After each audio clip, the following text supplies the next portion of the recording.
उसी का उत्तर देना और सही बात लोगों तक पहुंचानी। सच में ओबीसी आरक्षण क्या चीज़ है? ओबीसी को हमेशा बोलते हैं उन्नति पिछड़ा है, ये वो नहीं हो रहा है, वो नहीं हो रहा है। तो हमारा ये कहना है कि जो जब से एक तो पहली बार देश को पहला प्रधान मिला ओबीसी मिला हुआ है, हर दृष्टि से भाजपा इस तरह से काम कर रही है पूरे देश में कि ओबीसी को हमेशा न्याय मिले। मैंने जो बताया अभी कि 5-6 बातें जो आज तक कोई नहीं कर पाया, हमने खाली 12-13 साल राज किया या कर रहे हैं हम लोग, और जो 60-62 साल थे तो जो राज कर रहे हैं उनको कोई खुश नहीं रहे। और जवाबदेही हमारी डिसाइड की जा रही है कि इन्होंने ऐसा नहीं होने दिया, इन्होंने ऐसा नहीं हुआ, इन्होंने ये लोग, इनके पास 100 लोग ज़्यादा है। अरे भैया आपके पास 100 थे, आपके पास ओबीसी थे, आपके पास एससी थे, आपके एसटी थे, तो आपने भला क्यों नहीं किया? आज भी ओबीसी का विश्वास हम पे है। सबसे ज़्यादा ओबीसी खासदार हमारे, एमएलए हमारे ज़्यादा, सबसे ज़्यादा मंत्री हमारे ज़्यादा, महिलाएं हमारे से सबसे ज़्यादा। तो हम पे ये आरोप किए जाते हैं, तो इन सबको आरोप का उत्तर हो और सही बात जनता तक पहुँचे।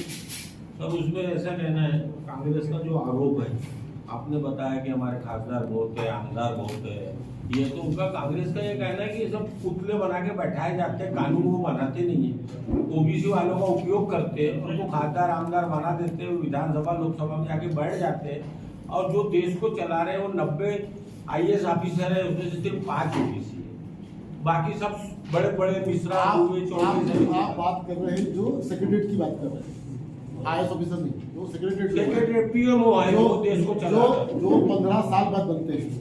अब 15 साल पहले तो हमारा को राजधानी, 15 साल पहले तो IAS उन लोगों ने उनके समय बने हुए वो लोग हैं।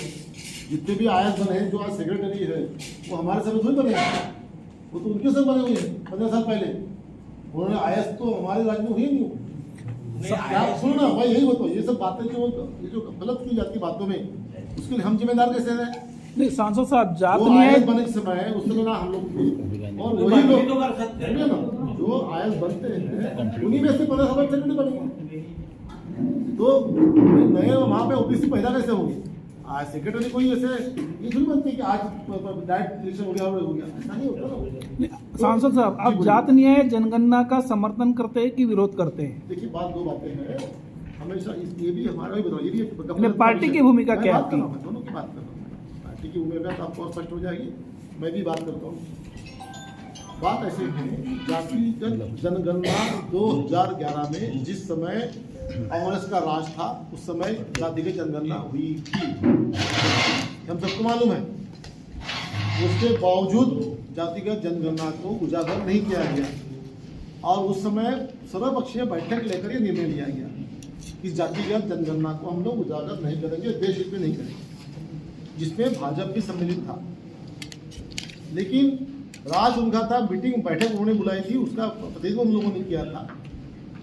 और ऐसे समय केंद्र जब डिसीजन निर्णय लेता है कि यदि कोई राज्य में स्टैटिस्टिकली उनके पास इंफॉर्मेशन चाहिए तो वो जातिगत जनगणना कर सकती है, जैसा कि बिहार कर रही है, तो किसी को रोक भी नहीं है। लेकिन मेरा दूसरा उसके बाद विषय ऐसा और भी आती है, हर एक राज्य के पास ये स्टैटिस्टिक डाटा रेडी रहता है अलग अलग माध्यम से।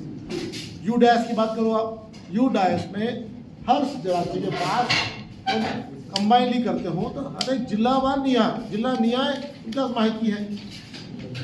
यूडैश में गवर्नमेंट प्लेटफॉर्म है, ये पोर्टल है, ओपन प्लेटफॉर्म है।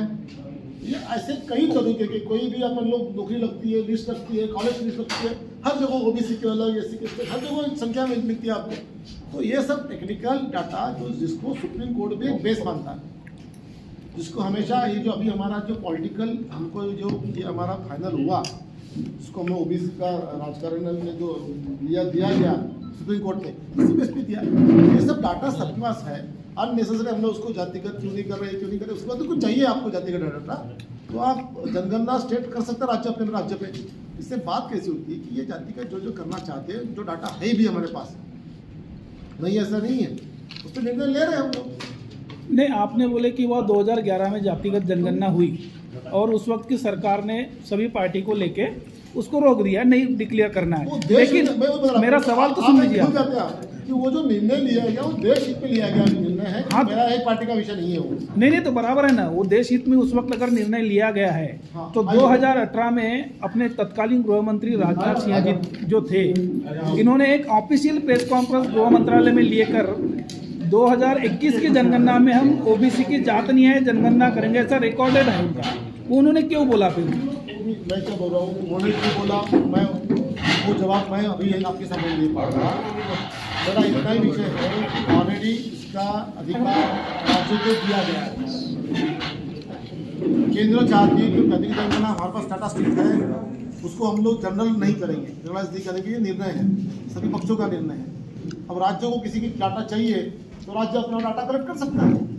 नहीं, लेकिन जनगणना और बिहार सरकार ने जो डाटा कलेक्ट किया है इसमें बहुत फर्क है। जनगणना करने के अधिकार सिर्फ केंद्रीय गृह मंत्रालय को ही है। देखिए, दो बातें ना, जनगणना का डाटा किसी पास है ही नहीं, तो आप फर्क कैसे मालूम आपको? नहीं है ना, देखिए जो बिहार का जो डाटा सुप्रीम कोर्ट में बिहार के जनगणना के खिलाफ में अपील की गई थी, उस वक्त केंद्रीय गृह मंत्रालय ने उसके ऊपर ऑब्जेक्शन पुटअप किया था कि गृह मंत्रालय ही जनगणना कर सकता है।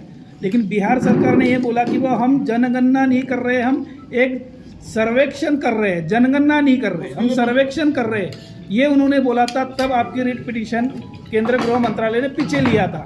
तो सर्वेक्षण करने को किसी को रोक नहीं है, मैं आपको बोल देता हूँ, सर्वेक्षण करें और व्यक्तिगत रूप से मुझे पूछा जाए तो जातिगत जनगणना के लिए कोई हमारी कोई तकलीफ नहीं है, उसका उपयोग देश हित में हो ये ज़्यादा मान होता है। देश हित में होने के लिए आप जनगणना करने की बात करेंगे क्या?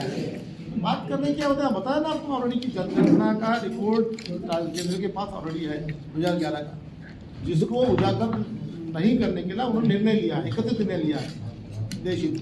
2011 में जनगणना नहीं हुई ना सर, 2011 में जनगणना नहीं हुई, जाहिर नहीं, क्या हुई बता रहा आपको मैं। 2014 में आर्थिक सर्वेक्षण हुआ है, उसको जनगणना बताया जा रहा है। 2011 में जातिगत सर्वेक्षण नहीं हुआ है। जातिगत सर्वेक्षण हुआ है, इसका डाटा है केंद्र के पास, उसको जाहिर नहीं करने की बात।